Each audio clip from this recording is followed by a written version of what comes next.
Hello friends, welcome everyone. আমরা 2026 সালে মাধ্যমিক পরীক্ষার্থীদের জন্য রায়মার্টিন প্রশ্নবিদ্যা সলভ করছিলাম। তো রায়মার্টিন প্রশ্নবিদ্যা মডেল কোশ্চেন পেপার 8 আমরা সলিউশন করছি এখন। আজকের ক্লাস হলে মডেল কোশ্চেন পেপার 8 কমপ্লিট হয়ে যাবে। তো 14 তারিখ থেকে শুরু করবো আজকে। এর আগে 7টা মডেল কোশ্চেন পেপার কমপ্লিট হয়ে গেছে, 25টা টোটাল মডেল কোশ্চেন পেপার আছে। 25টা মডেল কোশ্চেন পেপারই আমরা সলভ করবো। শুরু করছি দেখো আজকের ক্লাস 14 দাগের 1 থেকে। 14 দাগের 1টা বলছে, ঢাকনাযুক্ত একটি ধাতু নির্মিত বাক্সের বাইরের মাপ 12 সেমি, 10 সেমি ও 8 সেমি। যদি ভেতরের সমগ্রতলের ক্ষেত্রফল 376 বর্গ সেমি হয়, তবে যে ধাতু পাত্রী দ্বারা বাক্সটি নির্মিত হয় তা কতটা পুরু। এবার একটা বাক্স কিছুটা পুরু আছে। এবার এখানে বলে দেওয়া আছে যে ভেতরের দিকে সমগ্রতলের ক্ষেত্রফল এবং দৈর্ঘ্য প্রস্থ উচ্চতা দেওয়া আছে। এবার দৈর্ঘ্য প্রস্থ যদি দেওয়া থাকে, আমাদের ভেতরের দিকে যেহেতু বলেছে ভেতরের দিকে দৈর্ঘ্য, ভেতরের দিকের প্রস্থ, ভেতরের দিকে উচ্চতা নির্ণয় করতে হবে। আর ভেতর যেহেতু দুদিকটাই পুরো, এই যে এইরকম পুরো দুদিকটাই এরকম আছে, দুদিকটাই পুরো, তাহলে এই যে এই দিকটাও ধরি যদি 1 সেমি পুরো হয়, এই দিকটাও 1 সেমি বাদ যাবে, এই দিকটাও 1 সেমি বাদ যাবে। এই জিনিসটা খেয়াল রাখতে হবে, ঠিক আছে? আচ্ছা, ধরি বাক্সটি, এখানে সেমি একক আছে সমস্ত কিছু, ধরি বাক্সটি 1 সেমি পুরো। আচ্ছা, ঢাকনাযুক্ত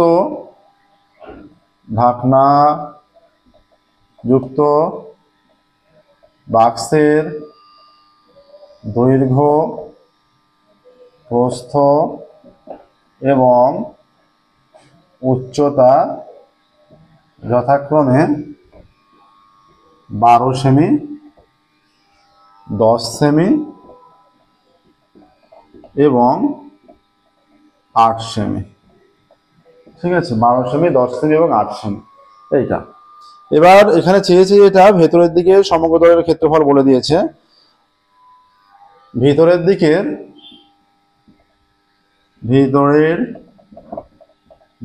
মানে বাক্সের ভিতরের দিকের সমগ্রতলের ক্ষেত্রফল কত? ইকুয়াল টু বাক্সের ভিতরের দিকে সমগ্রতলের ক্ষেত্রফল দেওয়া আছে 376 বর্গ সেমি, 376 এত বর্গ সেমি। তাহলে এই যে এইটা দেওয়া আছে, এটা বাইরের দিকে দৈর্ঘ্য প্রস্থ উচ্চতা আমরা ধরে নিচ্ছি। ধরি বাক্সটি 1 সেমি পুরো, তাহলে ভেতরের দিকের দৈর্ঘ্য, ভেতরের দিকের প্রস্থ, ভেতরের দিকের উচ্চতা নির্ণয় করব। ধরি বাক্সটি 1 সেমি পুরো, ঠিক আছে? বাক্সটি 1 সেমি পুরো হলে অতএব ভিতরের দিকে দৈর্ঘ্য কত হবে? অতএব ভিতরের দিকের দৈর্ঘ্য ইকুয়াল টু 12। এবার এই দিকে x, এদিকে x, দুদিকে x, টোটাল কতটা কমে যাচ্ছে? 12 মাইনাস 2x এত সেমি। আচ্ছা, ভিতরের দিকের প্রস্থ কত? ইকুয়াল টু, এটা তো 10 আগে ছিল, এবার বর্তমানে এটা এত সেমি হয়ে যাচ্ছে। ভিতরের দিকের উচ্চতা কত হবে? এটা হয়ে যাচ্ছে 8 মাইনাস 2x এত সেমি, তাই তো? অতএব ভিতরের দিকের সমগ্রতলের ক্ষেত্রফল, অতএব ভিতরের দিকের সমগ্রতলের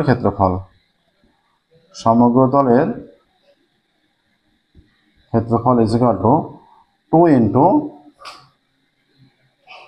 এই যে সমগ্রতলের ক্ষেত্রফলের সূত্র কি? 2 into A B plus B C plus CA.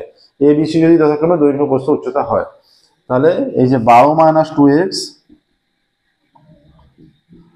10 minus 2x plus 10 minus 2x into 8 minus 2x plus 12 minus 2x, এটা 12 হবে,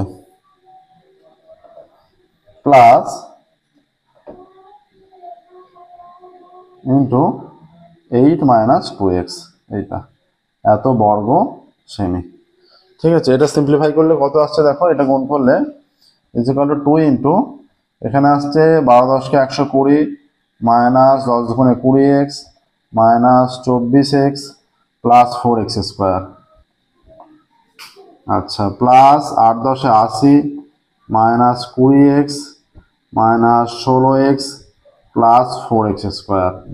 প্লাস 9 12 108, তাই তো? এই 8 12 74, 7 12 84, 8 12 96, এটা 96 মাইনাস 16x, 8 12 96, আচ্ছা minus 16x minus 24x plus 4x square, এত বর্গ সেমি। এটা আরেকটু সিম্পলিফাই করলে কত আসছে দেখো, এইটা এলো তো, এটা আসছে এই যে এখান থেকে গুণ করে করে 16x এসছে এখানে, তারপরে এই মানগুলো গুণ করা হয়েছে শুধুমাত্র। এখান থেকে আসছে যেটা, এখানটা একটু মুছছি দেখো, যে সমগ্রতলের ক্ষেত্রফলটা যেটা আসছে ইজ ইকুয়াল টু 2 ইন্টু এখানে আছে 4, এই একটা 4, এই একটা 4, 12x স্কোয়ার।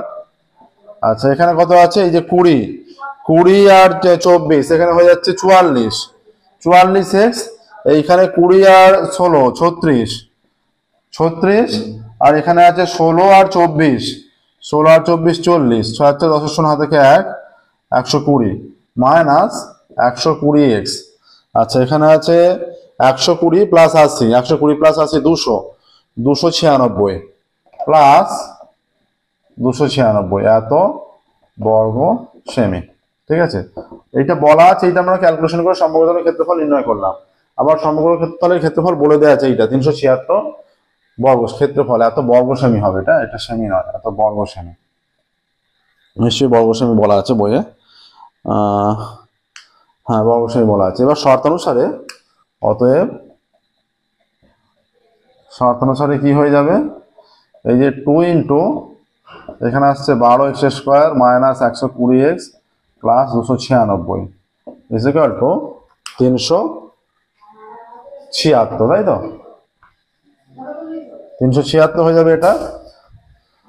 এখান থেকে x এর মানটা নির্ণয় করতে হবে, ইজ ইকুয়াল টু 376, বা এটা 12x square minus 120x plus 296 is equal two 376/2, তাই তো? বা 12x square minus 120x plus 296 is equal two 2 1 2, 1 16 8 2 16, 8 2 16, 4 দিয়ে আমরা যদি ভাগ করি, উভয় দিকে 4 দিয়ে ভাগ করে দিচ্ছি, এটা হয়ে যাচ্ছে 3x স্কোয়ার মাইনাস 4 3 4 12, তাই তো? 30, 4 3 12 প্লাস 4 7 28, 4 4 16, 4 7 28, 1 16, 4 4 16 ইজ ইকুয়াল টু 4 দিয়ে ভাগ করলে 4 4 16, 2 28, 4 7 28, তাই তো?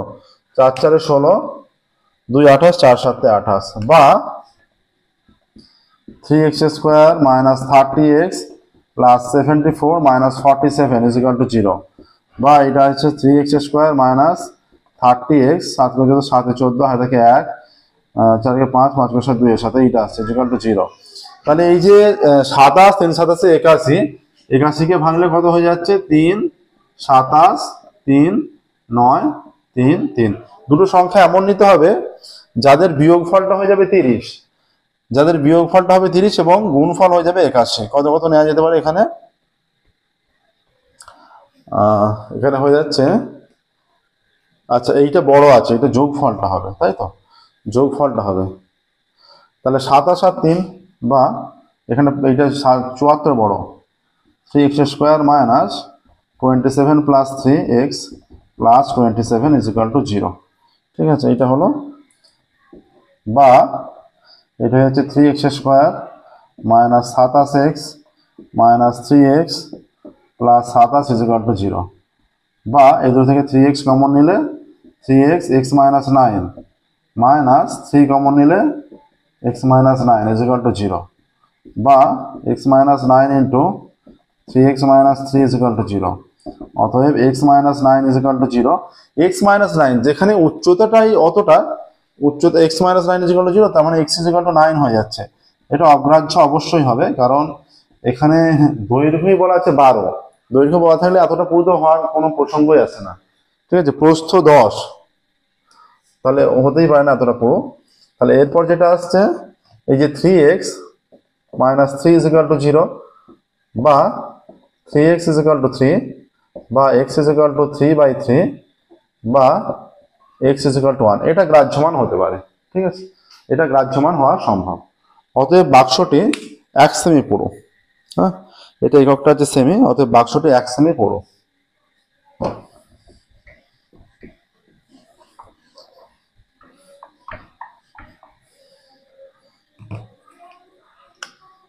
অতএব বাক্সটি 1 সেমি পুরু। বাক্সটি 1 সেমি পুরু। নেক্সট, এটা 14 দাগের 1 হলো। 14 দাগের 2-এরটা। 2-এরটা কি বলেছে? একটি লম্ব বৃত্তাকার শঙ্কু আকৃতির কাঠের খেলনার ভূমিতলের ব্যাসার্ধ 5 সেমি। একটা শঙ্কু আকৃতির লম্ব বৃত্তাকার শঙ্কু আকৃতির কাঠের খেলনার ভূমিতলের ব্যাসার্ধ, ভূমির ব্যাসার্ধ 5 সেমি। শঙ্কু আকৃতি, একটা শঙ্কু লম্ব বৃত্তাকার শঙ্কু আকৃতির, এই যে ভূমিতলের ব্যাসার্ধ এইটা, এখান থেকে এতটা, এটা 5 সেমি। ঠিক আছে।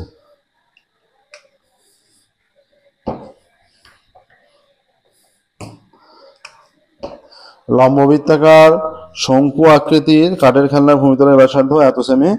খেলনাটির প্রতি বর্গ সেমি এত টাকা হিসাবে পালিশ করতে এত টাকা খরচ পড়ে। শঙ্কুর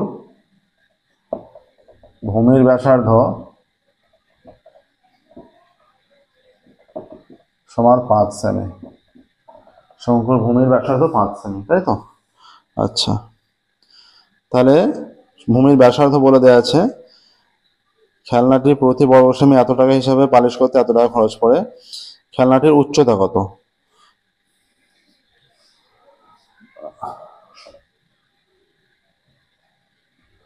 ধরি শঙ্কুর উচ্চতা মানে খেলনা সমান 8 সেমি। ঠিক আছে, শঙ্কুর উচ্চতা 8 সেমি।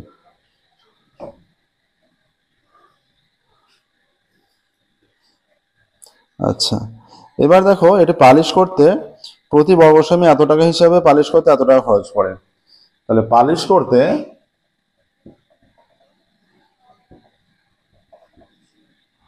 0.07, তো না, 0.07 এত টাকা খরচ হয় 1 বর্গ সেমিতে। 0.07 টাকা খরচ হয় 1 বর্গ সেমিতে।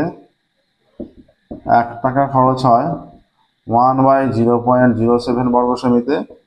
আর 19.80 টাকা খরচ হয় 19.80 0.07 এত বর্গ সেমিতে।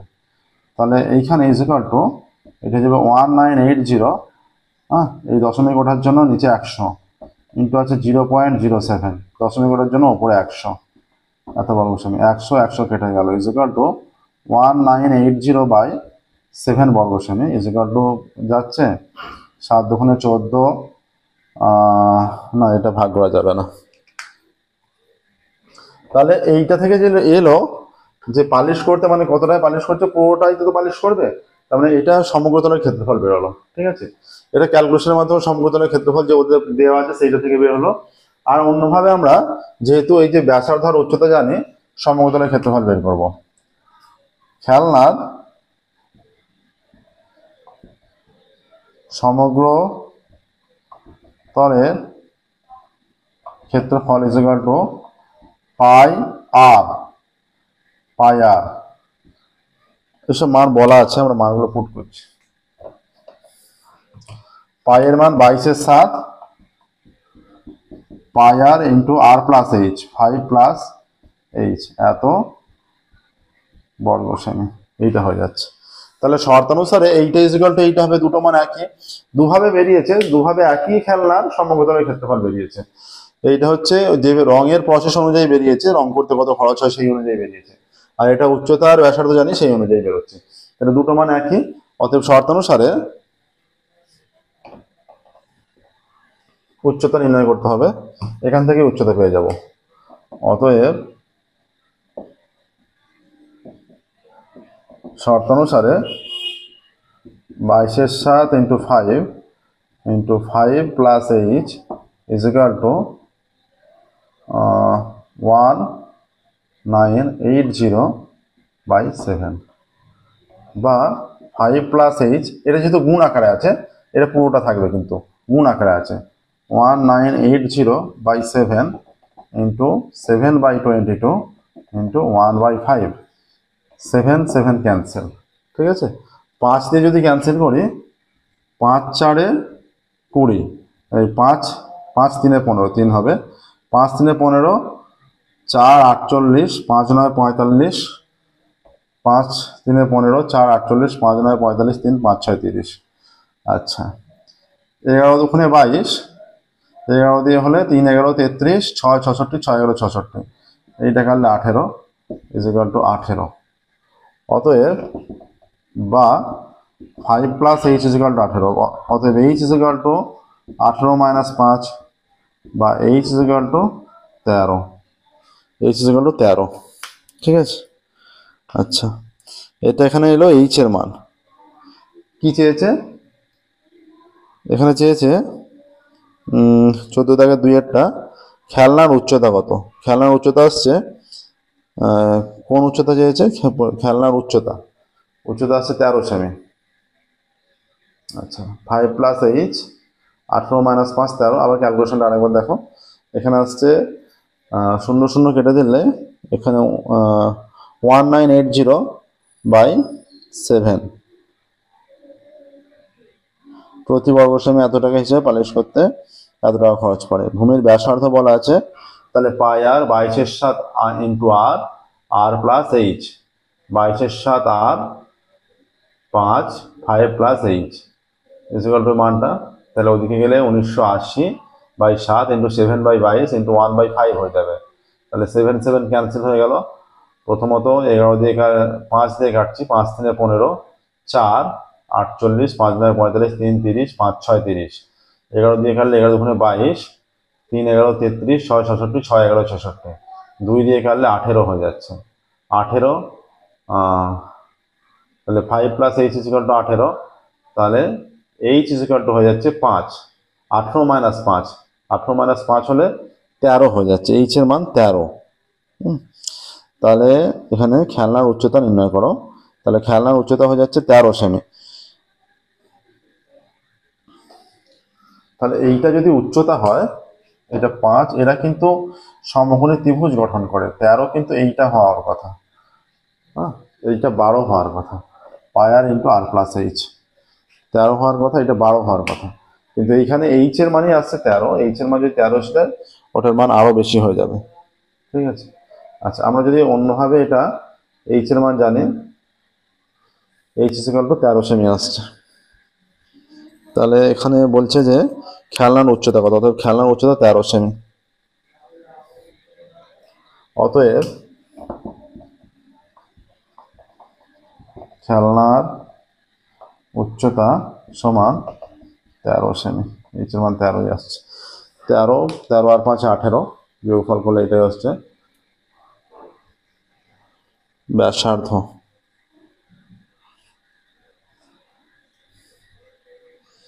শঙ্কু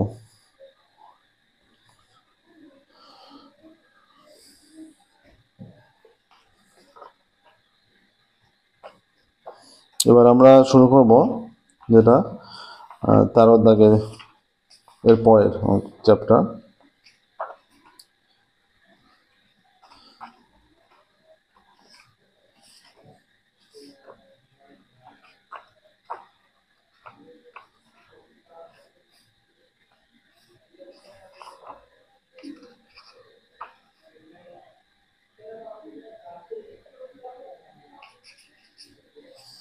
এখানে যেটা হয়ে যাচ্ছে আমাদের, দেখো, এটা হয়ে যায় পাই আর ইন্টু আর প্লাস, যেটা গন্ডগোল হয়েছে এটা একটু, এটা হয়ে যায় পাই আর ইন্টু আর প্লাস এল। হ্যাঁ, এটা আমরা আর প্লাস এইচ লিখেছি, সেই কারণে এই বিষয়টা আসছে। এটা তির্যক উচ্চতা আসছে, পাই আর ইন্টু আর প্লাস এল, পাই আর ইন্টু আর প্লাস এল, আর প্লাস এল, আর প্লাস এল। আচ্ছা, ওটা ওখানে লিখতে হবে ধরি তির্যক উচ্চতা। প্রথমে যেটা ধরা ছিল ধরি তির্যক উচ্চতা, তাহলে এটা এল এর মান বেরোচ্ছে, এটা এল এর মান বেরোচ্ছে। অতএব খেলনার তির্যক উচ্চতা এটা ধরতে হবে, ধরি খেলনার তির্যক উচ্চতা, কারণ সূত্রটা হচ্ছে পাই আর ইন্টু আর প্লাস এল। হ্যাঁ, আচ্ছা, তাহলে তির্যক উচ্চতা পেয়ে গেছি, ব্যাসার্ধ পেয়ে গেছি। আচ্ছা, এটা মুছে দিলে, অতএব খেলনার উচ্চতা আমরা জানি, তাহলে আমরা জানি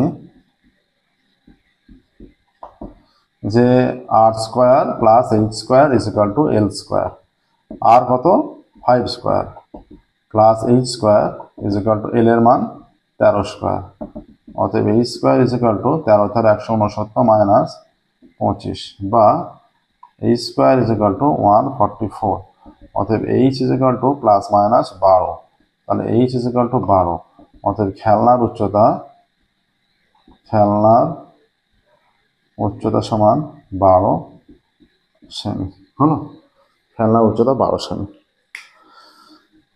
একটু বেশি ক্যালকুলেশন করতে হচ্ছে অঙ্কগুলো। 14 দাগের 3 অঙ্কটা 2 অঙ্ক হয়ে গেল। পাই আর ইন্টু আর প্লাস এল, আর প্লাস এইচ নয়, আমরা আর প্লাস এইচ লিখে ফেলেছিলাম। আচ্ছা, এরপর যেটা আছে 3-এরটা, 6 সেমি দৈর্ঘ্যের বাহু বিশিষ্ট একটি সমবাহু ত্রিভুজের প্লেটের ওপর লম্ববৃত্তাকার চোঙাকৃতি একটি জলাধার আছে। তাহলে সমবাহু ত্রিভুজের প্লেটের ওপর, এই যে একটা সমবাহু ত্রিভুজ মনে করো, এই সমবাহু ত্রিভুজের প্লেট, এই প্লেটের ওপর একটা জলাধার আছে এবং লম্ববৃত্তাকার চোঙাকৃতি, তাই তো, চোঙাকৃতি জলাধার আছে। ওই জলাধারের ভূমির ব্যাস ত্রিভুজটির প্লেটের অন্তর্লিখিত বৃত্তের ব্যাসের সমান। এই যে অন্তর্লিখিত বৃত্ত মানে অন্তর্বৃত্ত, এই ত্রিভুজের অন্তর্বৃত্ত এইরকম হয়ে যাবে। এই যে অন্তর্বৃত্ত তার ব্যাসের সমান, এইটা এর যেটা ব্যাস হবে এর উপর দেওয়া আছে। তাহলে সমবাহু ত্রিভুজের অন্তর্বৃত্তের আগে ব্যাস বের করতে হবে। সমবাহু ত্রিভুজের বাহু দৈর্ঘ্য, সমবাহু ত্রিভুজের বাহু সমান 6 সেমি, তাই তো, বাহু 6 সেমি, এটা 6, এটা 6, এটা 6, সমবাহু ত্রিভুজের বাহু 6 সেমি। তাহলে প্রত্যেকটা 6 সেমি করে হলে সমবাহু ত্রিভুজের উচ্চতা কত? অতএব সমবাহু ত্রিভুজের উচ্চতা ইজ ইকুয়াল টু √3/2 ইন্টু বাহু এত সেমি, কেটে গেলে 3 আসছে, 3√3 সেমি। ঠিক আছে, সমবাহু ত্রিভুজের বাহু হয়ে যাচ্ছে 3√3 সেমি। এবার তাহলে এই অন্তর্বৃত্তের ব্যাসার্ধটা কত হয়ে যাচ্ছে? অন্তর্বৃত্তের ব্যাসার্ধ নির্ণয় করতে, এই যে উচ্চতাটা, সমবাহু ত্রিভুজের উচ্চতা, এইটাই তো ভরকেন্দ্র হয় এখানে। এইটা যেহেতু ভরকেন্দ্র হয়, এটা 2:1 অনুপাতে কাট করে, 2:1 অনুপাতে কাট করে, 2:1 অনুপাতে কাট করলে তাহলে এই দিকটা 2:1, তাই তো, 2:1 অনুপাত। তাহলে এইটার পার্ট কত হবে? এইটার পার্ট হবে, আমি পুরোটা উচ্চতাটাকে যদি 2:1 ভেঙে নিই তাহলেই আমাদের উচ্চতা বেরিয়ে যাবে, ব্যাসার্ধ বেরিয়ে যাবে। অতএব সমবাহু ত্রিভুজের অন্তর্বৃত্তের ব্যাসার্ধ ইজ ইকুয়াল টু, এটা পুরো হাইটটা 3√3 ইন্টু, এই যে শুধু নিচের পার্টটা দরকার, তাহলে এইটা আনুপাতিক ভাগের মান হচ্ছে 1/2 + 1, তাহলে 1/3 দিয়ে গুণ এত সেমি, তাই তো। ওপরের পার্টটা দরকার হলে আমরা 2/3 দিয়ে গুণ করতাম, 3 কেটে গেল, তাহলে √3 সেমি হয়ে গেল। অন্তর্বৃত্তের ব্যাসার্ধ √3 সেমি। এবার কি চেয়েছে এখানে? ওই জলাধারের ভূমির ব্যাস, তাহলে ওই জলাধারের ভূমির ব্যাসটা আর অন্তর্লিখিত বৃত্তের ব্যাস সমান, তার মানে এদের ব্যাসার্ধও সমান হবে। হ্যাঁ, অতএব জলাধারের লম্ব বৃত্তাকার চোঙাকৃতি ট্যাঙ্কের ভূমির ব্যাসার্ধ সমান √3 সেমি। ভূমির ব্যাসার্ধ √3 সেমি। তাহলে ব্যাসার্ধ পেয়ে গেছি। √3 কি এককে আছে? এটা মিটার। ও, এগুলো সেমি নয়, মিটার এককে ছিল সব।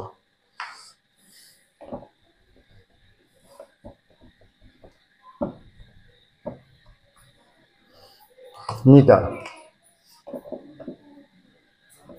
মিটার, মিটার, মিটার, মিটার, এত মিটার। ঠিক আছে, আচ্ছা। আর উচ্চতা 7 মিটার হলে জলাধারে কত লিটার জল ধরে? কত লিটার জল ধরে বের করতে হবে। তার মানে এটা আমরা ডেসিমিটারে চলে যাই। তার মানে এটা মিটার থেকে ডেসিমিটারে গেলে 10√3 ডেসিমি, 10 দিয়ে গুণ হয়ে যাবে 10√3 ডেসিমি। আচ্ছা, লম্ব বৃত্তাকার চোঙাকৃতির ট্যাঙ্কের উচ্চতা কত? 7 মিটার। অতএব আবার লম্ব বৃত্তাকার চোঙাকৃতি ট্যাঙ্কের উচ্চতা সমান 7 মিটার সমান 70 ডেসিমি। তাহলে কত জল ধরে মানে আয়তনটা বের করতে হবে। অতএব লম্ববৃত্তাকার চক্রাকৃতি ট্যাঙ্কের আয়তন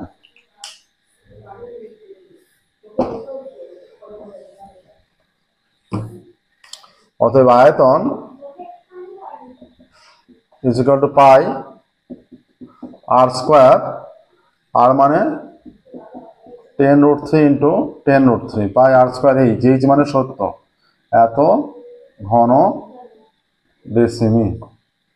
7 10 70 কেটে গেল, তাহলে এখানে হয়ে যাচ্ছে 1 2 3 22, তাহলে 22 0 0 0 ইন্টু 2√3 গুণ হয় 3, এত ঘন ডেসিমি ইজ ইকুয়াল টু 66000 ঘন ডেসিমিটার মানে লিটার। ঠিক আছে, অতএব ট্যাঙ্কে জল ধরবে 66,000 লিটার।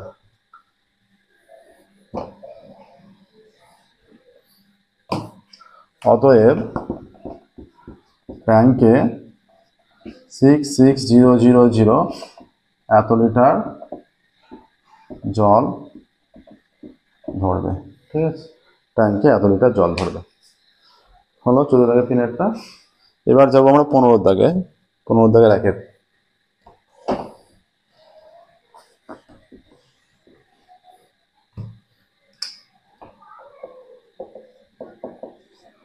15 দাগের 1-এরটা। 15 দাগের 1-এরটা কি বলছে? বলছে নিচের পরিসংখ্যা বিভাজন তালিকায় নম্বরের যৌগিক গড় 24 পি এর মান। তাহলে শ্রেণীর সীমানা দেওয়া আছে, দেখো সহজভাবে হয়ে যাবে এটা। শ্রেণী সীমানা এটা দেওয়া আছে। ঠিক আছে, এরপর কি আছে? মধ্যকটা নির্ণয় করে নিই, তারপর ছাত্র সংখ্যা রাখবো। এটা মধ্যক। এরপর থাকবে ছাত্র সংখ্যা।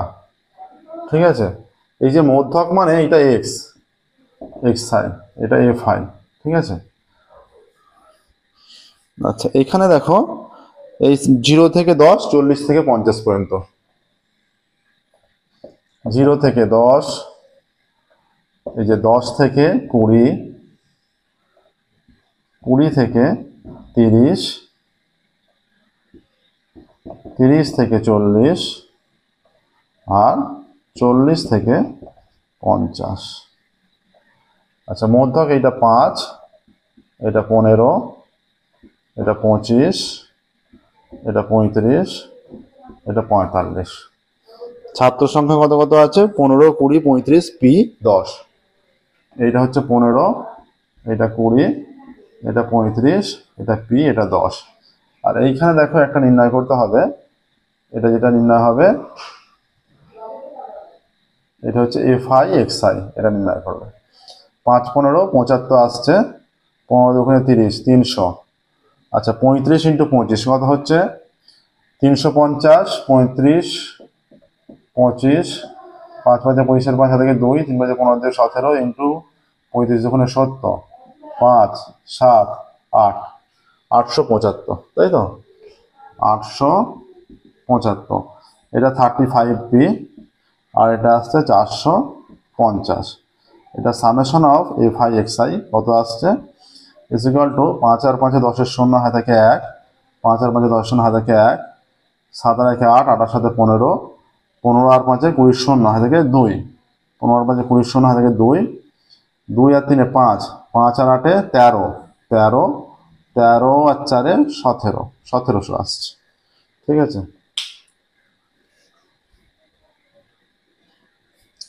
1700 প্লাস 35p, প্লাস 35p এটা আসছে। আর এখানে সামেশন অফ এফ আই কত হয়ে যাচ্ছে?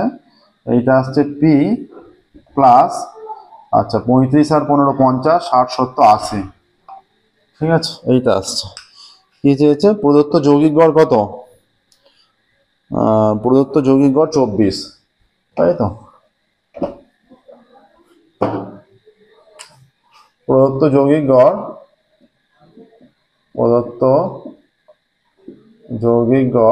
24। অতএব নির্ণেয় যৌগিক গড় কত আসছে? নির্ণেয় যৌগিক গড় x bar is equal to summation of F I X I by summation of F I. ঠিক আছে, এইটা ইজ ইকুয়াল টু আসছে 1700 plus 35p by p plus 80। অতএব শর্তানুসারে কি হয়ে যাবে?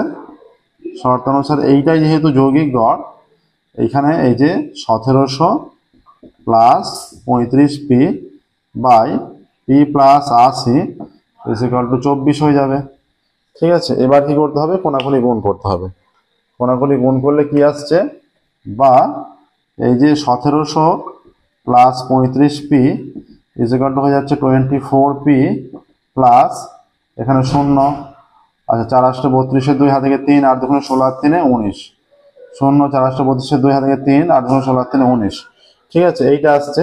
এবার যদি আমরা এখানে ক্যালকুলেশনটা করি, এখানে হয়ে যাচ্ছে 35p মাইনাস 24p, তাই তো? 35p minus 24p equal to হয়ে যাচ্ছে 1920 মাইনাস 1700, বা এই যে 11p ইকুয়াল টু এটা আসছে 0, এটা তার মানে 220 আসছে, বা p ইকুয়াল টু 220 বাই 11, বা p ইকুয়াল টু 20। p এর মান আসছে 20। হ্যাঁ, 220কে 11 দিয়ে ভাগ করলে 20 আসছে। অতএব এখানে কি বলেছে? যে পি এর মান নির্ণয় করো। অতএব নির্ণয় পি এর মান, উত্তর লিখবে নির্ণয় পি এর মান 20। শেষে স্টেটমেন্ট লিখবে নির্ণয় পি এর মান 20। এইটা কেটে গিয়ে এই যে 11 দুগুণে 22 2 0 20 আসছে, পি ইকুয়াল টু 20। তাহলে নির্ণয় পি এর মান 20। ঠিক আছে, নেক্সট দেখো 1 এর দাগের 15 দাগের 1 এরটা হলো, এরপর একটা 2 এর দাগের। 2 এর দাগের কি বলেছে? এখানে নিচে তথ্যের তালিকা থেকে ছক কাগজে ওজাইব অঙ্কন করি। ক্ষুদ্রতর সূচক ওজাইব।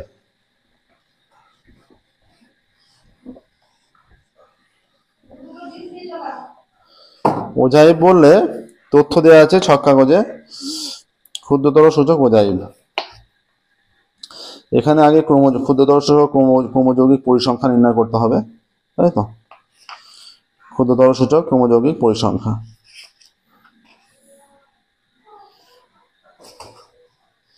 তাহলে প্রদত্ত তথ্য কি আছে? শ্রেণী দেয়া আছে, এটা তোমাদের বইয়ে দেয়া আছে প্রদত্ত তথ্য। তাহলে যেখান থেকে শুরু করবে সেটা হচ্ছে যে ক্ষুদ্রতর সূচক ক্রমযৌগিক পরিসংখ্যা নির্ণয় করি।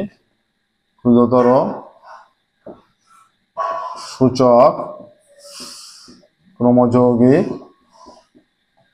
পরিসংখ্যা হলো আচ্ছা, এখানে আছে কোথা থেকে শুরু আছে? 20 থেকে শুরু। তাহলে 20 কম এইভাবে শুরু হবে। হ্যাঁ, এটা কি আছে?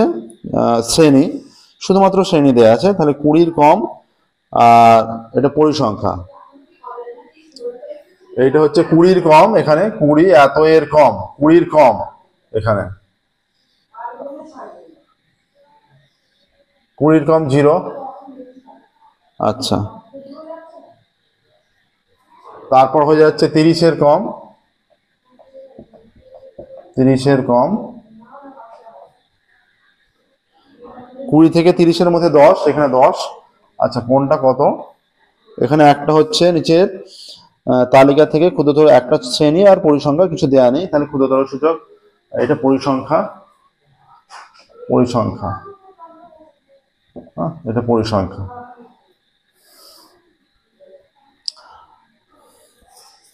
আর এটা পরিসংখ্যা এফ, এটা এক্স দিয়ে রাখো, আর এটা এফ, এখানে মান যে কোনো মান হলো, আর এটা এফ। 30 এর কম 10, 40 এর কম, তারপর হবে 50 এর কম, তারপর হবে 60 এর কম।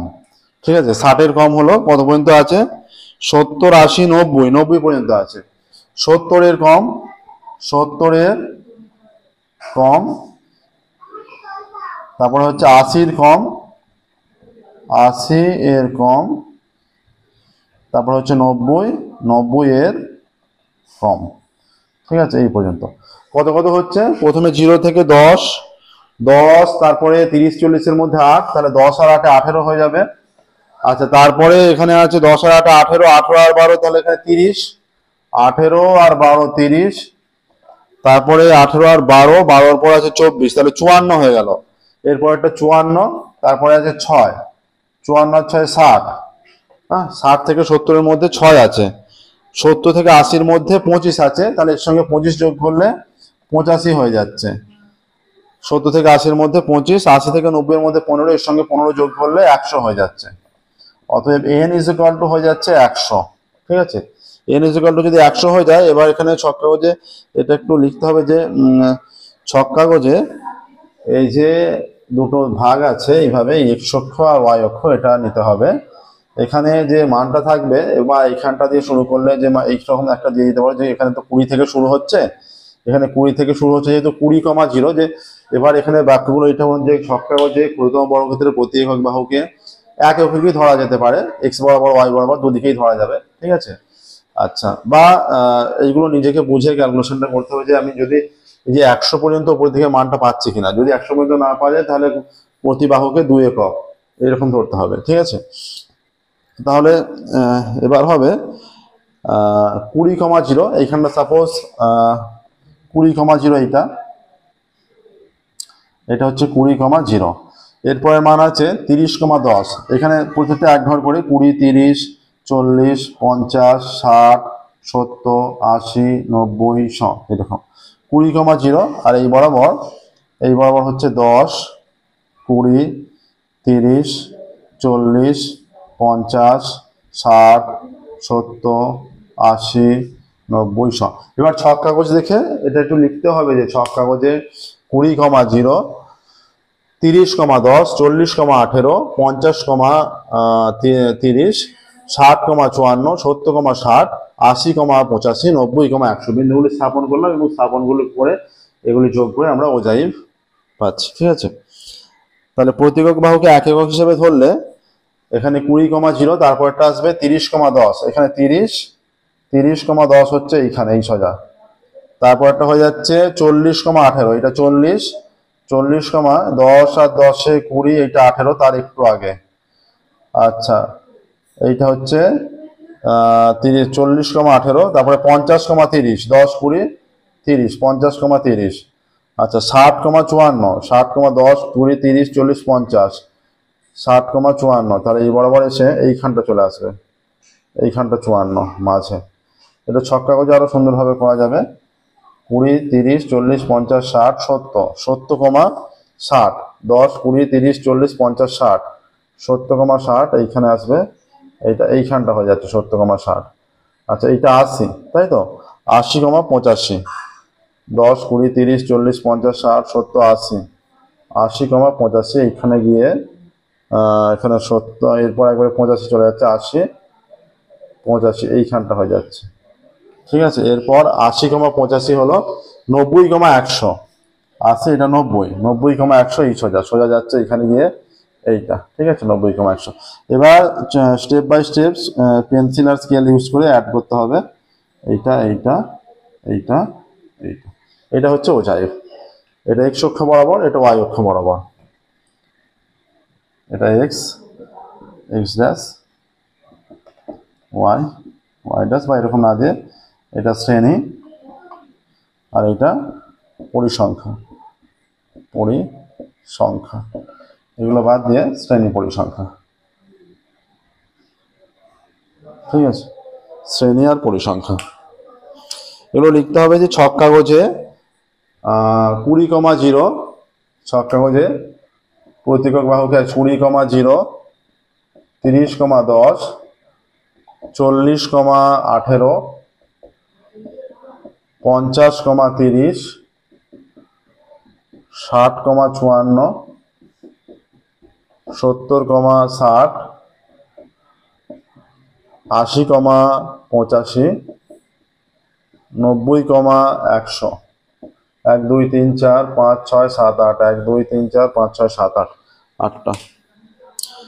এক্স অক্ষ বরাবর ছক কাগজে প্রতি একক প্রতি ক্ষুদ্রতম বর্গক্ষেত্রের বাহু 1 একক এবং ওয়াই অক্ষ বরাবর প্রতি ক্ষুদ্রতম বাহু। এবার কোথাও প্রয়োজন হলে 1 একক কি 2 একক নেওয়ার একটা বিষয়টা এটা নিজেদের ক্যালকুলেশনের মাধ্যমে বুঝতে হবে যে পুরোটা যেন ছকের মধ্যে ধরে, সেই অনুযায়ী নিতে হবে। যদি কোনো বরাবর না ধরছে না মনে হয়, তখন প্রতি বাহু সমান 2 একক নিয়ে নিতে হবে, বা আরো বেশি যদি হয় প্রতি বাহু সমান 5 একক নিয়ে নিতে হবে।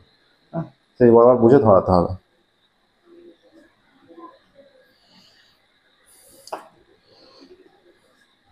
এবার 3-এরটা,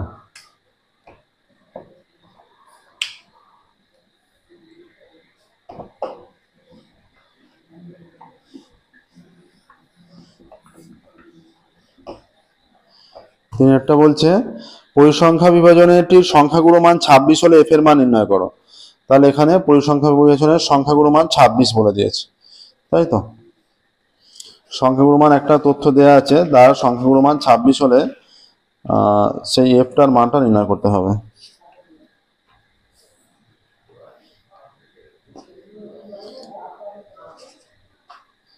তাহলে এখানে যেটা তথ্য দেওয়া আছে সেই তথ্য থেকে আমরা পেয়ে যাব। এখানে তথ্য দেওয়া আছে কত, যে শ্রেণী আর পরিসংখ্যা। এখানে আছে শ্রেণী আর পরিসংখ্যা, আর কিছু নির্ণয়ের প্রয়োজন নেই, এইটা থেকেই হয়ে যাবে। এই ছকগুলো কিন্তু স্কেল ইউজ করে অঙ্কন করতে হবে। শ্রেণী যেটা আছে 0 থেকে 10, 40 থেকে 50 পর্যন্ত। 0 থেকে 10, 10 থেকে 20, 20 থেকে 30, 30 থেকে 40, 40 থেকে 50। ঠিক আছে, আচ্ছা এইটা হলো। এখানে আসছে 3F 20 12 7, 3F 20 12 7। আচ্ছা এখানে এফ আছে, আচ্ছা সবচেয়ে বেশি মান 20-তে আছে, তাহলে সংখ্যাগুলো মান, প্রদত্ত সংখ্যাগুলো মান 26, প্রদত্ত সংখ্যাগুলো মান 26। এবার এখানে আপাতত দেখা যাচ্ছে সবচেয়ে বেশি মান 20, এখানে এফটাও একটা মান। এবার এফ এর মান 20 বেশি হবে কি কমও হতে পারে, কিন্তু এফ এর মান 20 কমই হবে, কারণ এখানে সংখ্যাগুলো মান 26, 26টা এই শ্রেণীতে পড়ছে, 20 থেকে 30-এর মধ্যে এই শ্রেণীতে পড়ছে। তাহলে সংখ্যাগুরু শ্রেণী হচ্ছে, অতএব সংখ্যাগুরু শ্রেণী হয়ে যাচ্ছে 20 থেকে 30, তাই তো। আচ্ছা সংখ্যাগুরু শ্রেণী হয়ে যাচ্ছে 20 থেকে 30 এই মানটা। এবার আমাদের যে মানগুলো দরকার তার জন্য এই তথ্য থেকে, অতএব L ইজ ইকুয়াল টু কত, L is equal two 20, H is equal two হয়ে যাচ্ছে 10 স্টেপ লেন্থ। আচ্ছা F1 কত, এর পরিসংখ্যা হচ্ছে 20, F0 কত, তার আগে একটা F, আর F2 কত, F2 হয়ে যাচ্ছে 12। অতএব সংখ্যাগুরু মান is equal two L plus, L এর মান 20 প্লাস F1 মাইনাস F0, তাই তো। তার মানে 20 মাইনাস F0 মানে F, তাই তো। 2 into F1, 2 into 20 minus F0 F minus 12 into H, H এর মান 10 ইজ ইকুয়াল টু 20 প্লাস এটা হয়ে যাচ্ছে 20 মাইনাস F, 20 দুগুণে 40 মাইনাস 12 মাইনাস F, আর এর সঙ্গে 10 গুণ হবে, বা এটা ইজ ইকুয়াল টু 20 প্লাস এখানে হয়ে যাচ্ছে 200 minus 10F by 28 minus F। এইটা সংখ্যাগুরু মান। প্রদত্ত সংখ্যাগুরু মান 26, অতএব এখানে শর্তানুসারে হয়ে যাচ্ছে এই দুটো সমান।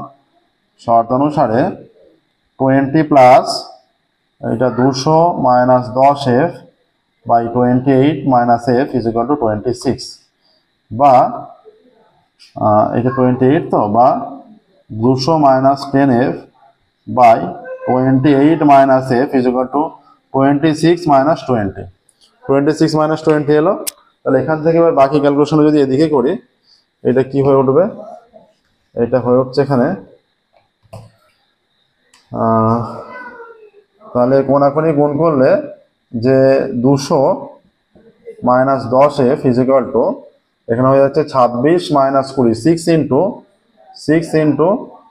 28 মাইনাস F, বা 200 minus 10F is equal two 6 8 48 8 হাতে 4, 6 দুগুণে 12 আর 4 16, 6 8 48 8 হাতে 4, 6 দুগুণে 12 আর 4 16 মাইনাস 6F, বা minus 10F plus 6F is equal two 168 minus 200, ঠিক আছে, বা মাইনাস 4F, এফটা বড়, এই 10টা বড়, ইজিক্যাল টু 200 বড়, মাইনাস এটা 32 আসবে, এটা কেটে গেল, minus minus F equal to 32/4 বা এফ ইজিক্যাল টু 8, এটা দিয়ে 8 হচ্ছে।